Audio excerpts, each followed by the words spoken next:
Hello అండి, నేను మీ సౌజన్య and welcome to vegan వంటలు.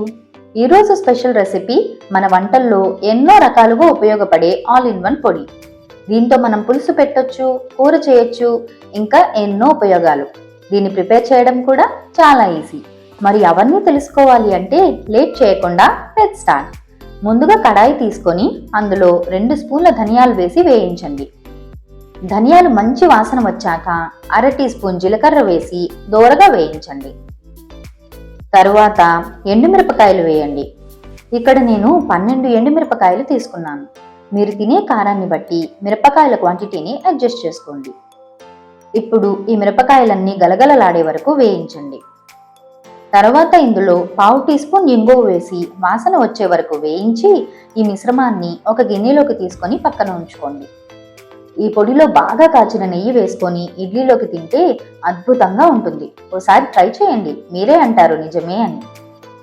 ఇప్పుడు కడాయిలో 3 స్పూన్ల మినపప్పు వేసి వేయించండి. అవి దోరగా వేగి రంగు మారాక గిన్నెలోకి తీసుకొని పక్కన పెట్టుకోండి.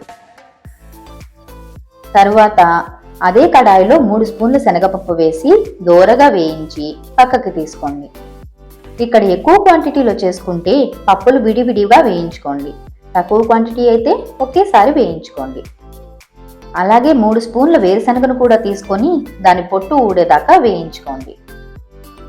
ఇప్పుడు ఇందాక వేయించి పెట్టుకున్న మిశ్రమాన్ని ఇందులో వేసి 2 స్పూన్ల నువ్వులు చల్లండి. నువ్వులు వేడి మీద వేగిపోతాయి కాబట్టి ఎక్కువసేపు వేయించక్కర్లేదు. ఒక 2 నిమిషాలు వేయిస్తే సరిపోతుంది.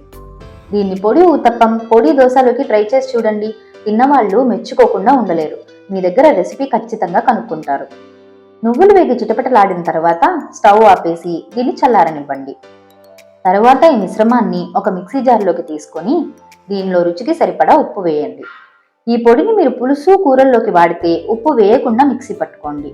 కూరల్లో ఉప్పు వేస్తాం కాబట్టి ఉప్పు ఎక్కువ అయిపోతుంది.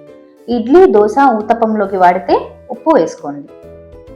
తర్వాత దీన్ని ఇలా మెత్తగా పొడి చేసుకోండి. అంతేనండి, చాలా ఈజీ కదా. ఈ పొడిని ఒక 1 నెల రోజుల వరకు ఎయిర్టైట్ కంటైనర్లో స్టోర్ చేసుకోవచ్చు.